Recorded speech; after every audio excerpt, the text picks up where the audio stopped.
Enjoy live interviews and solo sessions with experts in business and health, featuring your host, Dr. Alex Rosa. Let's get into today's episode.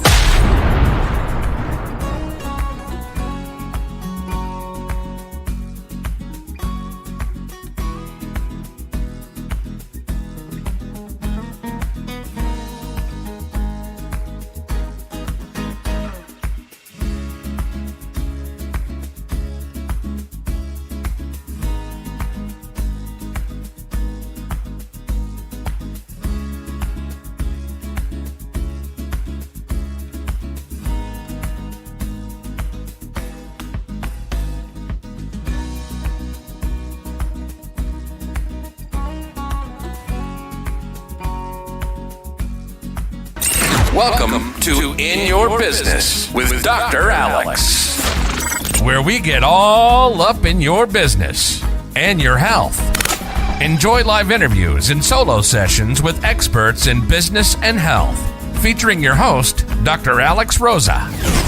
Let's get into today's episode.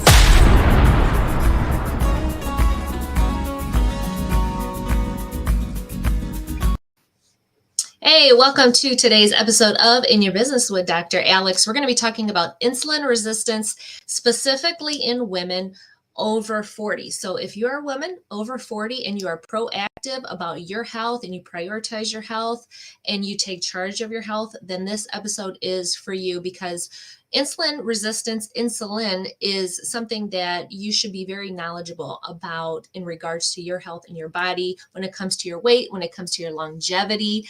So we're going to talk about all of that today. We're going to get pretty in depth. So if you're watching this, share it with a friend. If you have a fellow woman that you care about her health, then share this episode with them and go ahead and leave any comments in the chat or questions. I'll do my best to go through and answer those. I've got my notes off to the side here, so if you see me looking over yonder, that's what I'm doing, because we're going to cover a lot in this episode. So welcome. My name is Dr. Alex Rosa. I'm the founder and creator of Spice and the 90-Day Metabolic Makeover, and I'm an expert in all things intermittent fasting and metabolic health. Excuse me, my nose is itching me today. I got really bad allergies. So I teach women 40 plus how to lose fat, balance their hormones, and get it on with the lights on.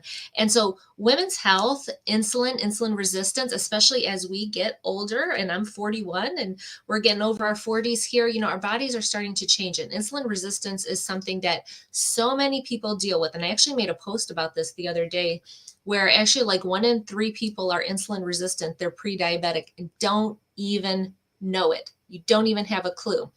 And there's still time when you're pre-diabetic to get that under control. But insulin resistance in general is really harmful for your health for a number of reasons. And we're going to get into that today.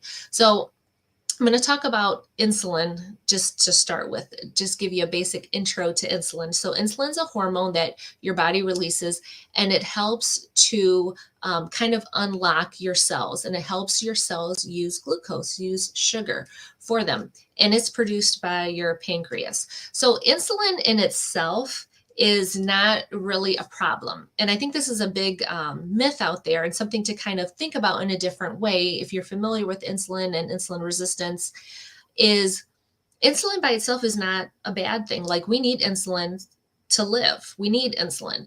However, where the problem with insulin resistance arises is that our cells are no longer sensitive to it. So it's not really the insulin that's the problem, it's our cells. Our cells are not receptive to that insulin, so we cannot use the insulin, and therefore we can't bring down our blood glucose, because that's what insulin does. It helps to lower our glucose levels. Insulin does a lot of other things. I'll save that for another show, but what I'm talking about with insulin resistance right now and relating to blood sugar and all of that, that's really what happens, is that our cells are no longer sensitive to the insulin. And so that's how we end up with high levels of insulin and then high levels of glucose. And that combination is not very good. So insulin resistance is just what I talked about just now. Your insulin is not really responsive to the, or your cells are not responsive to the insulin anymore that your body is putting out. And it's a very common issue, especially in women over 40, and it can lead to further complications for our health for a number of things. And the reason why I bring it up for women over 40 specifically is because of our changing hormonal levels. So specifically with estrogen. So estrogen actually helps to improve insulin sensitivity. So what happens when we start getting older? Our estrogen levels start to drop. And so our estrogen drops, and therefore our insulin sensitivity goes down with that, which leads to the weight gain, leads to the slower metabolism, leads to the insulin resistance. So it's all related in that. And actually, estrogen, if you have healthy levels of estrogen, that actually helps to suppress gluconeogenesis, which is the making of new sugar. Glucose is sugar, neogenesis is new, the creating of something new. So glucogenesis. So estrogen has a huge impact on that. So if we have healthy levels of estrogen, chances are our glucose levels are going to stay pretty healthy because our insulin levels are good and our cells are receptive to that insulin. So that's how the estrogen is related to that. And I'm going to talk a little bit more about that as we go on. So what are some causes and risk factors of insulin resistance? So not moving around, right? A sedentary lifestyle. Diet is a huge one. So what you're eating and what you're not eating. Okay, so we want to focus on eating nutrient dense foods, high fiber foods, high volume foods. I've talked about that a lot of times.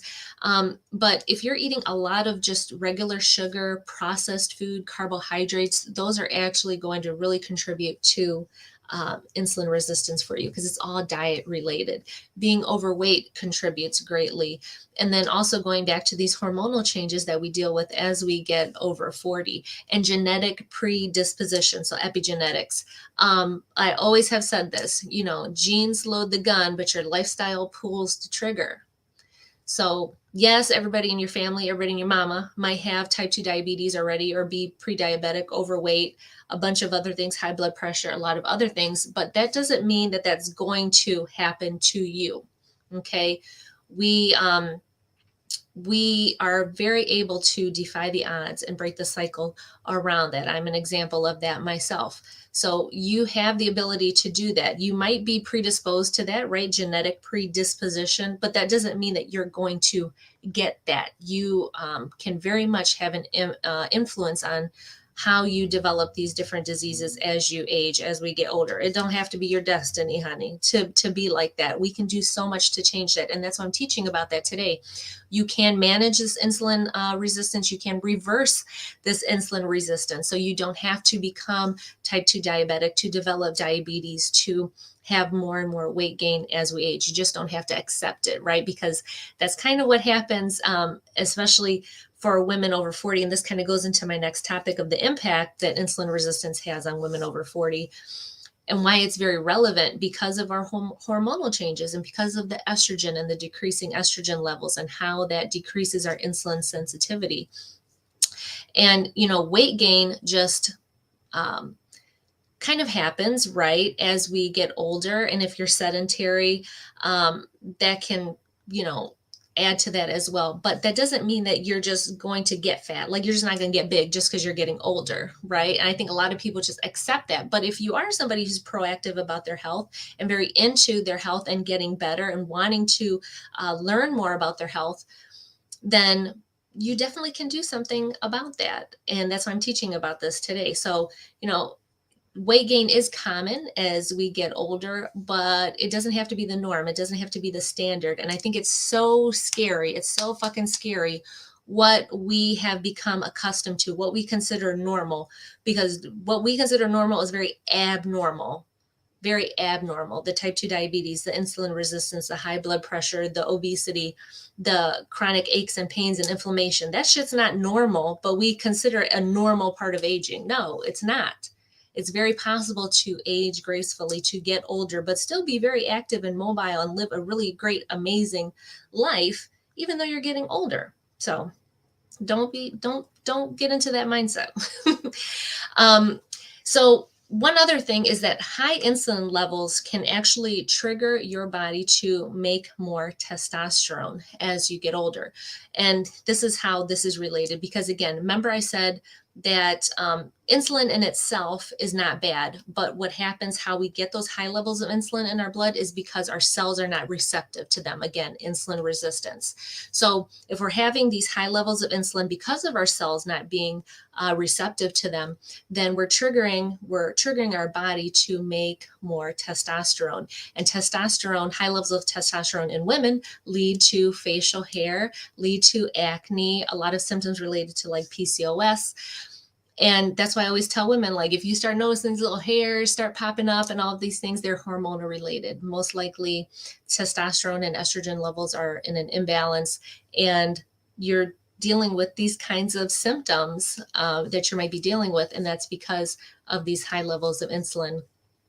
And actually, high levels of insulin also lower some of your sex hormones. So you have sex hormone binding globulin, SHBG. SHBG. I had to think about that. So this, when you have this really dumps estrogen into your system, and that excess estrogen leads to those sore breasts, heavy periods, fibroids. A lot of women deal with that. That's a lot of that PCOS type situation as well. So those all things are related, and that's related back to a lot of insulin resistance, high levels of insulin, not because the insulin in itself is bad, but because you're no longer sensitive to that insulin anymore. So what are some health consequences of having this high insulin and this insulin resistance, right? So we talked about prediabetes, right? So prediabetes is really insulin resistance, actually. So we're going to have some type 2 diabetes, which we don't want to go there, right? We don't want to be type 2 diabetic. Cardiovascular disease, guys. Cardiovascular disease is the number one killer of women over 40. Absolutely. That's the number one thing that takes out women is cardiovascular disease, heart attack, stroke, your health of your arteries. I mean, your blood pressure, all of that. That shit will kill you. That's what kills us over 40 is heart disease and all of that. So that's why this is so important to get this insulin resistance under control to reverse it. PCOS is another one, certain types of cancer, and weight gain. These are all consequences of insulin resistance. So how can we manage, reverse our insulin resistance? Well, some things that you can do are, like I talked about earlier, food, your diet. What are you eating? We want to focus on nutrient dense, whole foods, one ingredient foods, nothing that comes from a box, a bag, a window, right? We want to eat as many whole, real foods as we can. Fiber, lots of fiber. High volume foods. So high volume foods are foods that are high in fiber, water, and that have a lot of volume, right? It's a lot of volume for a little amount of calories. So those are really great foods, especially when you're fasting. And actually fasting is, intermittent fasting is one of the best things that you can do to help to fight this insulin resistance. You want to focus on activity level, especially strength training, weight training, lifting weights. You absolutely want to have that as part of your exercise routine. And if you're already doing it, you want to up it. You can't overdo it when it comes to that, especially as we get over 40. Building our muscle is so incredibly important. Our skeletal muscle, our lean muscle mass, honey, that is the greatest medicine that is out there for you when it comes to your health, your overall health, to your hormones, to your immunity, to how you manage your blood sugar levels in your body, inflammation. I mean, it helps with everything, building that muscle. So add that to your routine. And if you're not already, and if you are, more for sure with that.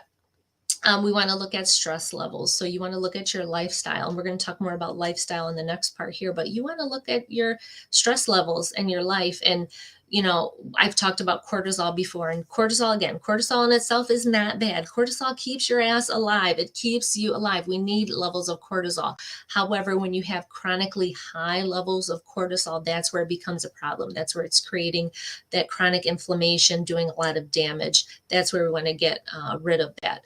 So stress, We all got stress. It's just how are you dealing with it? Okay. We can look at some specific dietary supplements, but we always want to use food as medicine first, right? Food as medicine. That's our number one line of defense. And then we supplement. We can supplement orally, or we can look at IV hydration. I love IV hydration. Get straight into that bloodstream, get straight into those cells. IV hydration is another one. And again, I already talked about intermittent fasting. I can't talk about that enough. Intermittent fasting is great for helping to reverse type 2 diabetes, to reversing insulin resistance. It just makes your body sensitive again. Again, that's the problem with the insulin resistance. Your body's not sensitive to the insulin that your body is pumping out. So we need to increase that sensitivity again. Intermittent fasting is fantastic for that. And we want to go see our healthcare provider. You want to have at least an annual check, get some annual blood work, know where you stand. And if you're proactive about your health, you're probably already doing that. So looking at the labs that you do have, you want to make sure you're getting fasting insulin level. I made a video about that not too long ago. Fasting insulin levels. You want to make sure that you're getting that, because that will tell you way ahead of time, way before you became insulin resistant. This will tell you that, because we'll be able to see which direction it's trending. And if it's starting to become a little bit more elevated, then you know you're headed in the wrong direction. And then you can make some changes before you become insulin resistant and then develop type 2 diabetes. So we want to catch that ahead of time.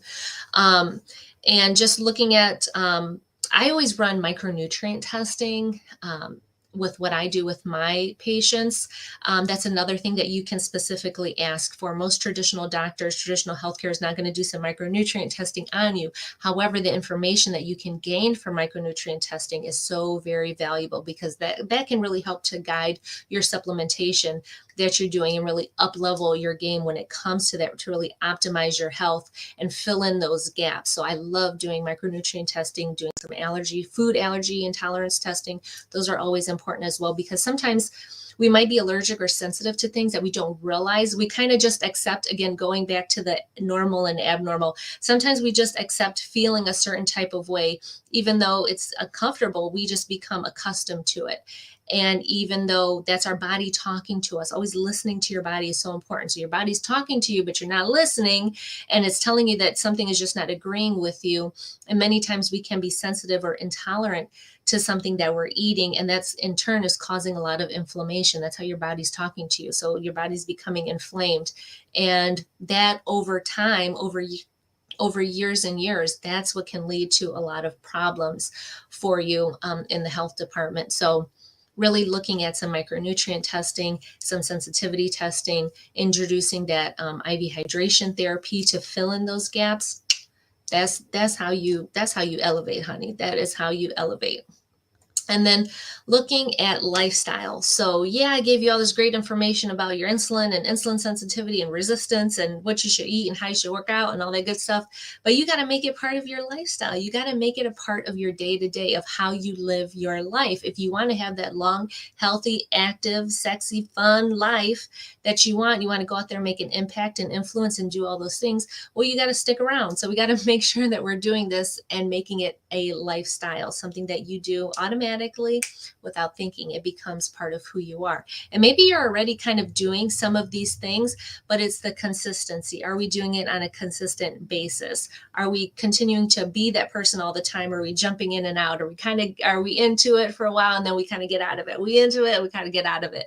We want to maintain that lifestyle for the long term. So that will go such a long way to making it a part of your lifestyle, to see those results, to be able to manage and reverse all of this. So be proactive, take charge of your health, empower yourself about your health. That's why I make these videos, so you can learn more about it. And yeah, insulin resistance in women over 40, it's a very real, very dangerous thing. Again, cardiovascular disease is the number one killer of women over 40. That is what is taking us out. And insulin resistance is a huge driver in impact on our cardiovascular health. The inflammation, the high blood glucose levels, the obesity, it's strain on our heart, strains on our arteries. Honey, we got to get that shit under control. And even if you're already doing it, there's ways that we can tweak it a little bit more that I discussed in this video today, doing the fasting, doing the IV hydration, getting the micronutrient testing. Those are all things that you can really do to up level your health game when it comes to this. And maybe some areas that you really haven't done some work in or haven't really known about, because again, most traditional healthcare is not going to tell you about this stuff because it keeps you well, it gets you healthy, it gets you off of those meds, right? Our healthcare system's not really set up for that now, unfortunately. But again, that's why I make these videos so you can be more proactive about it and really knowledgeable about your body and what's happening in it and what you can do to up level your health game to optimize your health. And these are just some of the ways. So if you learned something new, definitely drop it in the chat. I'd love to learn more about what you learned in this episode today. If you have specific questions, definitely reach out to me. If you want to become a patient and work specifically with me one-on-one, you want to elevate your health, honey, book a call with me today. I have the link in the description, or I can leave it in the chat, or honey, you can just find me on all of my platforms and just reach out to me directly is the best way. If you have any questions about what I talked about today, or if you want me to elaborate on anything, I'll make a video about it. You know, I will. So these are just some of the things, but yeah, definitely reach out to me. You want to up level your health, elevate your health, and really take things to the next level, because you're probably already doing the things, but just not really seeing the results that you want to see. Well, let's fix that. Okay. All right, guys. Again, that is today's episode. I think I covered everything I wanted to cover. Yeah, it was a lot, but all right, guys. And I want to just give a quick shout out to Juan. Yes. Speak on it, Doc. Yes, honey. Genes load the gun, but your lifestyle pulls the trigger. Exactly. It 100% does. It doesn't have to be your destiny. Yep. Muscle equals longevity and graceful aging. It absolutely does. And I think women should not be afraid of that. And sometimes women are afraid of building that muscle and lifting weights, and they think they're going to look like a bodybuilder and all this shit. No, unless you're specifically working with somebody that's going to get you to that, then that's what'll happen. But that's a lot of work to get that way. You're not going to get that from me. So if you're looking to try to be a bodybuilder with like 10% body fat, no, that's not me. I enjoy curves. I enjoy body. I enjoy all of that. So if you work with me, that's what you're going to get. You're going to get body, you can get booty, you can get all the curves, the sexiness, all of that. That's what I love personally. And that's what, you know, that's, that's a whole nother show. That is a whole nother show right there. But yes, you absolutely need muscle for longevity, graceful aging. You love yourself. You want to be around. You want to make an impact. You want to influence. You want to do things. You want to be around for your family, for your business, for you. You want to show for you. This is one of the best ways that you can do it. And knowing about insulin resistance and reversing it, getting on top of it, getting ahead of it, that is the name of the game. All right, guys, that is my video for today. Like I always say, for a balanced life, just add spice.